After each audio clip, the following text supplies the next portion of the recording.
I've noticed something that's been happening over the last 5 years. I mean, how did we get from this to this? And don't get me wrong, I love playing games with my friends, but there's nothing I hate more than everyone wanting to hop on Minecraft, only for 2 weeks later, the world's completely empty. But I'm not talking about Minecraft today. I'm talking about multiplayer horror games. And the thing I've noticed over the last 5 years is the genre is completely changing. With a new coat of paint, these games are generating insane hype. I see them all over my feed. So I got a little curious. I picked 4 games and a group of friends to play them and rank them on a tier list of Keeper, Stupid Fun, Stale, and Ghost Town to see what's going on. The first game I'll talk about today is the one to introduce me into the genre, and the last one I played before making this video. This is the game to start an era of games like Lethal Company. Like, there is no direct inspiration to this. What? That's yeah, at all. There's no way. I think the creator of Lethal Company was not like, damn, I love He never even Phasmophobia. heard of it. He never even heard of it. That's what you're saying? No, he's probably heard of it, know. but he probably wasn't. I don't think that there was a single thing that he was like, huh, Phasmophobia does this, so I'm gonna. So like, in this game, 4 players can travel to a wide variety of maps, ranging from small townhomes to large multi-level high schools, all with the purpose of gathering evidence to determine the spirit and make it out alive. This game was like nothing I had ever played when it came out, but taking off the nostalgia vision glasses, it was a bit tiring and got pretty repetitive. I know a lot of this could be chalked up to user error, but more often than not, I found myself sitting in a room, wandering, waiting for something to happen, to the point where eventually I just tried to get the ghost to start hunting me.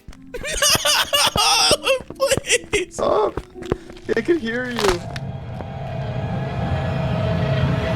Which obviously led to my death, but the deaths in this game felt very uneventful, and the scariest part is that I was alone. Is that it? But things are starting to change, so I'm gonna let those winds of change blow my way and get out there to really see what this genre has to offer. Horror games are supposed to be scary, but my biggest gripe with the game is that it takes itself too seriously. And when I was tired of dying alone, there are online lobbies I could join when I wanted to have some fun. But those felt like bad blind dates. Are you Gio? Yeah, sure, man. Welcome, Lord. I'm more excited than ever to see where this journey takes us, and I feel confident in leaving Phasmophobia in the stale tier.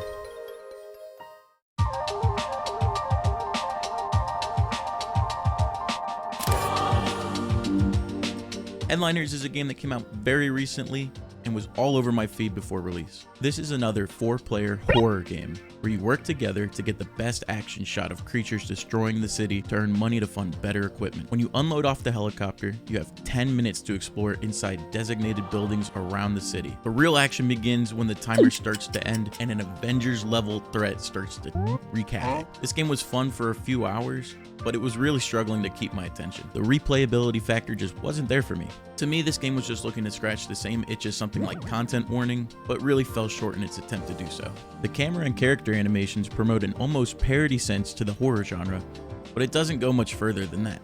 I really feel like my enjoyment of the game relied heavily on my imagination to make something interesting happen, rather than openly presenting new ways to experience the game. A fire truck! I gotta take a picture of the fire truck. Yeah, this is good. Boom! Yeah, that was, oh man, that was good. I would personally love to see some updates to this game. Maybe let me drive the helicopter. But all in all, what you see is what you get. The most fun for me was honestly just goofing off with the camera. Because even if I died, my friends could come pick up my camera and I get paid anyways. So I never really felt the need to push the game forward, or even continue playing for that matter. I wasn't super impressed, but I had a lot of fun. I'm gonna leave this game in the ghost town as we move forward looking for something to really wow me.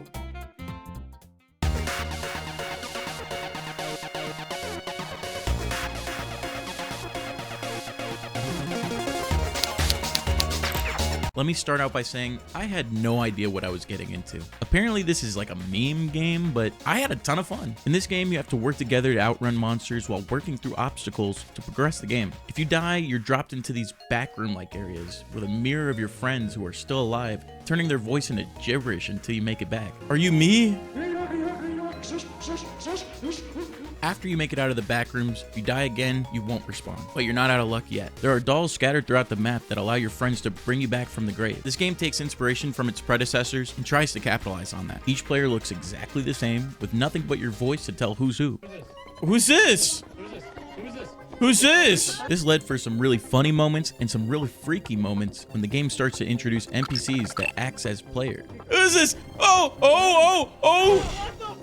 I really love the aesthetic of the game. It reminds me of something like Poppy's Playtime, and the natural feel of progression in the game made me invested from the start. But that being said, the game suffers from the same fate a lot of these games do, in the sense that once you've completed a segment, there really isn't a point to coming back to it. And I guess my date felt the same way.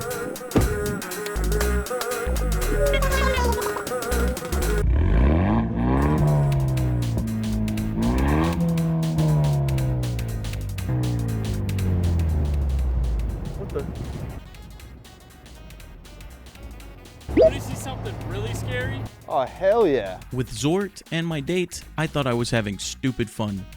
But I guess it's true, there is always a bigger fish.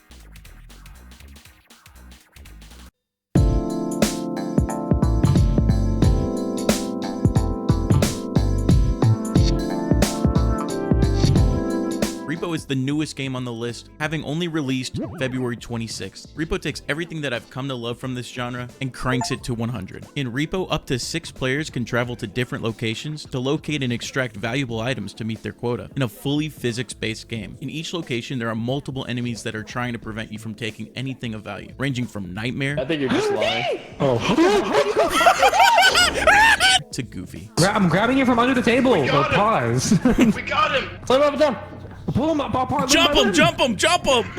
Every time you play the game, maps and items are completely RNG, making each run feel super unique. After you reach your quota, the game will take you to a shop area where you can try out and purchase new gear and upgrades to help you progress through each map. Stop, please. Let me show you how it's done. Please. Oh, the explosive mind! What makes this game stand out? I'd have to say it's the interesting ways not only that you interact with items, but the enemies as well. All right, Gio, you're going to want to put this sentence in the video. The physics being an integral part of the gameplay leads to a lot of emergent gameplay. Not only that, just like other games that we've talked about, the voice chat comes into a big play here. I'd almost say it's essential. What's up, guys? Jumping Dude, get this guy out of here. Block the door. Block the door. What's up, guys? Some items and even monsters will pitch your voice up or down, making for some of the most hilarious moments I've ever experienced before in a video game. This game had pretty much everything on my checklist, and it's only just getting started. I'm looking forward to updates in the future for this game. This is the first game in a while that's come out that I have played multiple times after the week of release. This game is easily a keeper. If you enjoyed the video and you want to see more, go ahead and hit that like and subscribe button for me. Thank you so much for watching, and thank you to Gunscreen for having us in his video.